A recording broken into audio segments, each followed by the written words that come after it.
بسم الله الرحمن الرحيم الحمد لله رب العالمين وأصلي وأسلم على نبينا Muhammad وعلى آله وأصحابه أجمعين. The ruling of suicide bombing operations which have increased in modern times by Sheikh Abdul Salam bin Salim bin Raja As-Suhaimi. Sheikh Abdul Salam As-Suhaimi said, "Indeed, the issue of speaking about suicide missions is that whether the person who is fought against is he actually from the combatants, and that jihad in reality is facing the kuffar in a battle. Suicide missions have become a modern day fashion, and many people are sympathetic with the one who carries it out by looking at the goal behind these missions.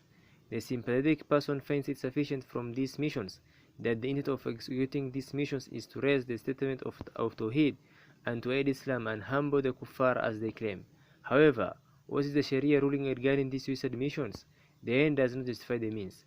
Indeed, it is known from the Sharia that a good intention on its own is not sufficient to allow an action to be permissible according to the Sharia. These people carry out suicide missions, propel themselves by saying that the means to the end take the same rulings of the intended goals. So if the goal is suggested in the Sharia, then it means that its means are also registered in the Sharia.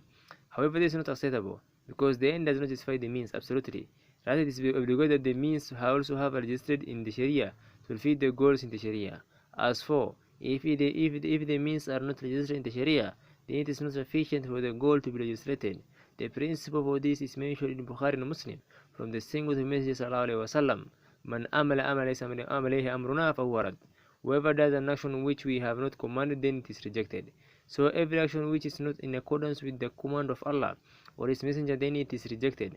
Allah does not accept it from the one who does it, no matter how good his intention was. Now that this point has been established, then indeed the well-regarded scholars of today hold the view that these acts of suicide are not permissible.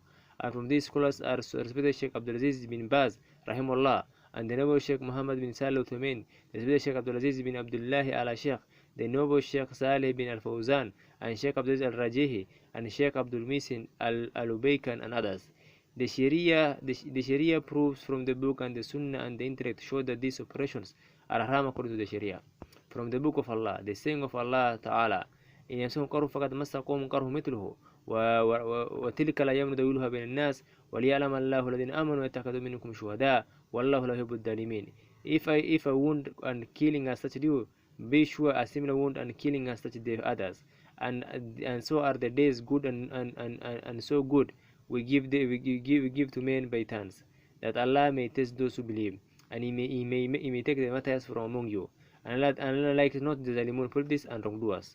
The proof being that this ayah contains evidence for a principle, which is that the seeking matrum in the path of Allah is a selection made by Allah and the choice of Allah subhanahu, and it is not for everyone who wants to be a martyr.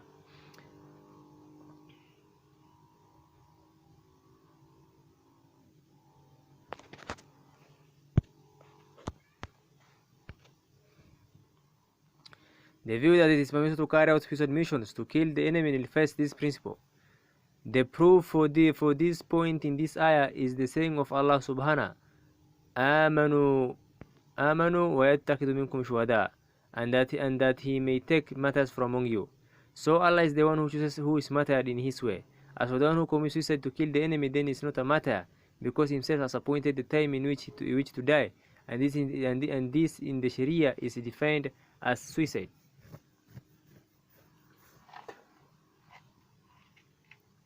The saying of Allah Ta'ala, إن الله شمل المؤمنين أنفسهم وأموالهم بأن لهم جنة يقاتلون في سبيله فيقتلون ويقتلون. Very Allah has purchased of the believers their lives and their properties for the price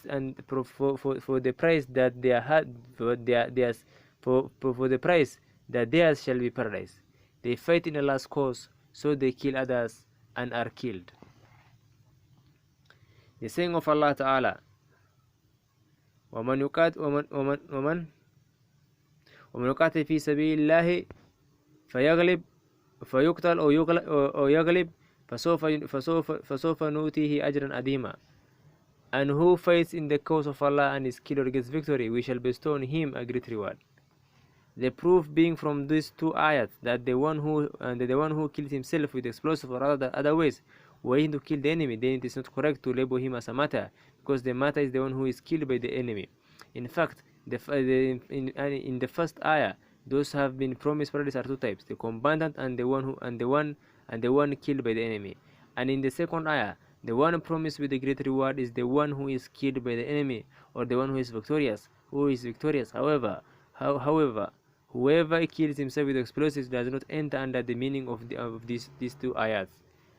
Number 4.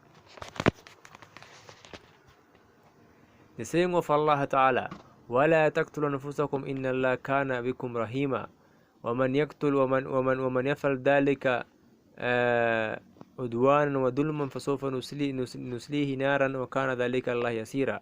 And not kill yourself, nor kill another. Surely Allah is most merciful to you. And whoever commits that through aggression and injustice, we shall cast him to the fire, and that is easy for Allah. The proof being, this ayah generally includes a person committing suicide, and this type of suicide cooperation include killing the innocent, from women, old women, and children. And there is no doubt that this is from the transgression of oppression, and the one who carries out a suicide mission is deserving of this severe warning, and it applies to him.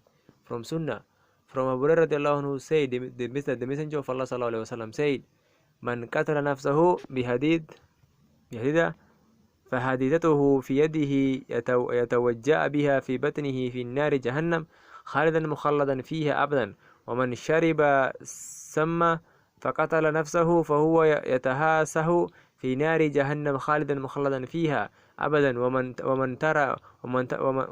ومن تردي من جبل فقتل نفسه فهو يتردي في النار جهنم خالدا مخلدا فيها أبدا."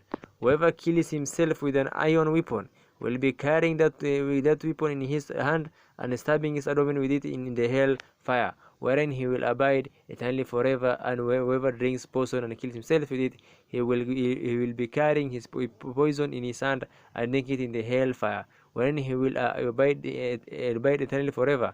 And whoever jumps off a mountain and kills himself, he will be jumping off into the hell fire, wherein he will abide eternally forever.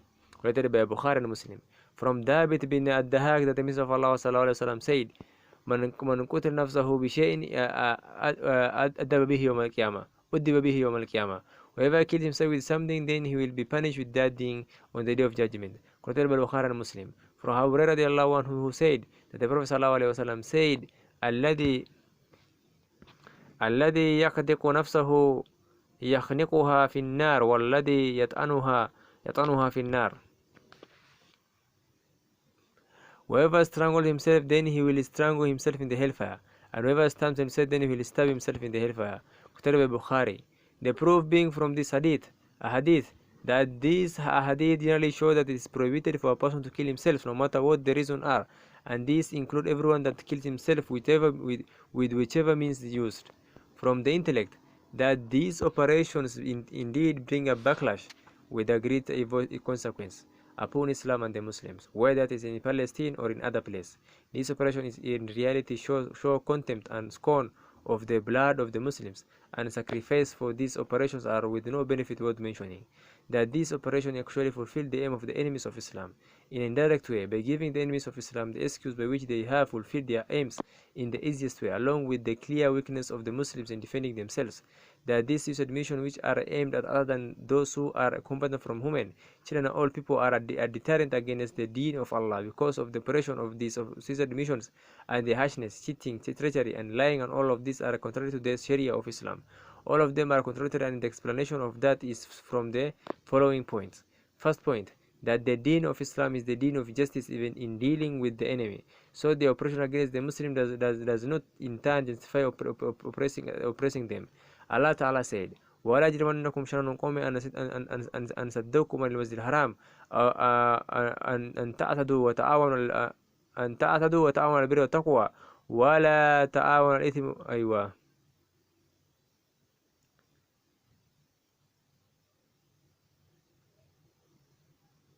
وتعاونوا على البر والتقوى ولا تعاونوا على الإثم والعدوان واتقوا الله إن الله شديد العقاب.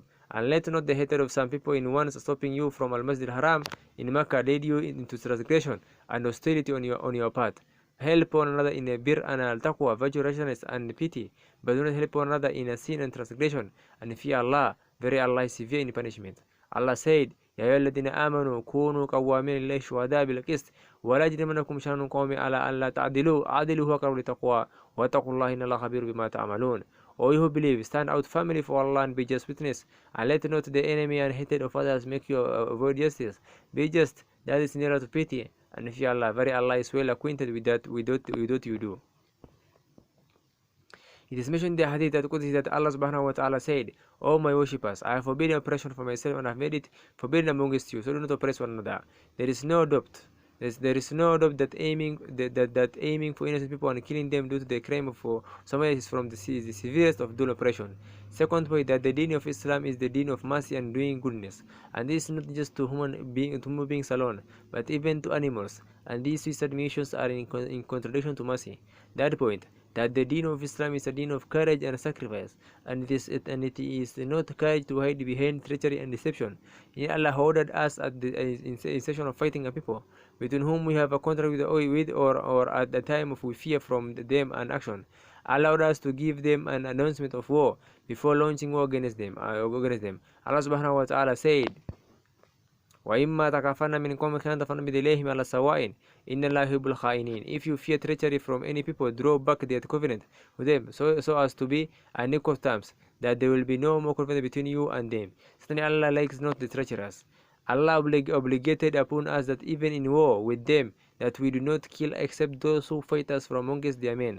And these people who carry out the suicide missions commit a great crime against Islam and the Muslims. So they ascribed Islam to oppression, treachery, and cheating. Islam is not either with oppression nor with cheating. What becomes clear from what has preceded from the clear, authentic evidence that suicide operations are not allowed, with which some have entitled martyr missions, and that those who hold it to be permissible not have any clear authentic proof whatsoever, and what they use as a proof for its permissibility is either a proof which is not authentic or it does not indicate what they claim. And no one rejects this point except an ignorant person or someone who follows his desires, and Allah knows best. Taken from Jihad fil Islam by Sheikh Abdul Salam As-Suhaimi. All praise belongs to Allah. May He, peace and blessing be upon our final Prophet Muhammad, his family, his companions, and all those follow his guidance.